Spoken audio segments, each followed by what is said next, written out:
2024ನೇ ಸಾಲಿನ Durand cup football ಟೂರ್ನಿಯಲ್ಲಿ ಪಾಲ್ಗೊಳ್ಳಲಿರುವ ಭಾರತೀಯ ಆಟಗಾರರು ರಾಷ್ಟ್ರಪತಿ ದ್ರೌಪದಿ ಮುರ್ಮು ಅವರನ್ನು ರಾಷ್ಟ್ರಪತಿ ಭವನದಲ್ಲಿ ಇಂದು ಭೇಟಿ ಮಾಡಿದರು.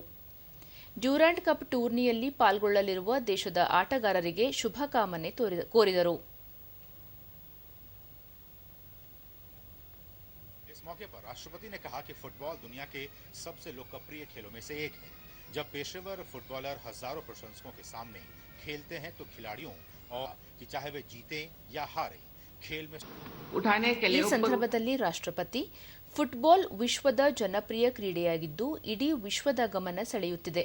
ದೇಶದ ಫುಟ್ಬಾಲ್ ಕ್ರೀಡೆಯ ಮಟ್ಟ ಉತ್ತಮಪಡಿಸಲು ಎಲ್ಲ ಪ್ರತಿಭಾವಂತರು ಆಟಗಾರರು ಜತೆಗೂಡಿ ಪ್ರಯತ್ನಿಸಬೇಕು ಎಂದು ಆಶಿಸಿದರು.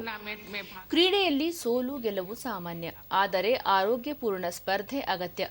ಎದುರಾಳಿ ತಂಡಕ್ಕೆ ಗೌರವ ನೀಡುವ ಮನಸ್ಥಿತಿಯನ್ನು ಕ್ರೀಡಾಪಟುಗಳು ಬೆಳೆಸಿಕೊಳ್ಳಬೇಕು. ತಮ್ಮ ಭಾವನೆಗಳನ್ನು ಸರಿಯಾದ ದಿಕ್ಕಿನಲ್ಲಿ ಒಯ್ಯುವ ಮೂಲಕ ಉತ್ತಮ ಪ್ರದರ್ಶನ ನೀಡುವ ಪ್ರಯತ್ನ ಮಾಡಬೇಕು. ಸ್ಫೂರ್ತಿ, ದೃಢ ಸಂಕಲ್ಪದಿಂದ ಭಾಗವಹಿಸಬೇಕು ಎಂದು ದ್ರೌಪದಿ ಮುರ್ಮು ಕರೆ ನೀಡಿದರು. प्रतिस्पर्धा होनी चाहिए और आपको दूसरी टीम्स का सम्मान करना चाहिए. खेल में कभी-कभी आवेग और आवेश पैदा हो जाता है, लेकिन खिलाड़ियों को अपनी भावनाओं को सही दिशा देने और खेल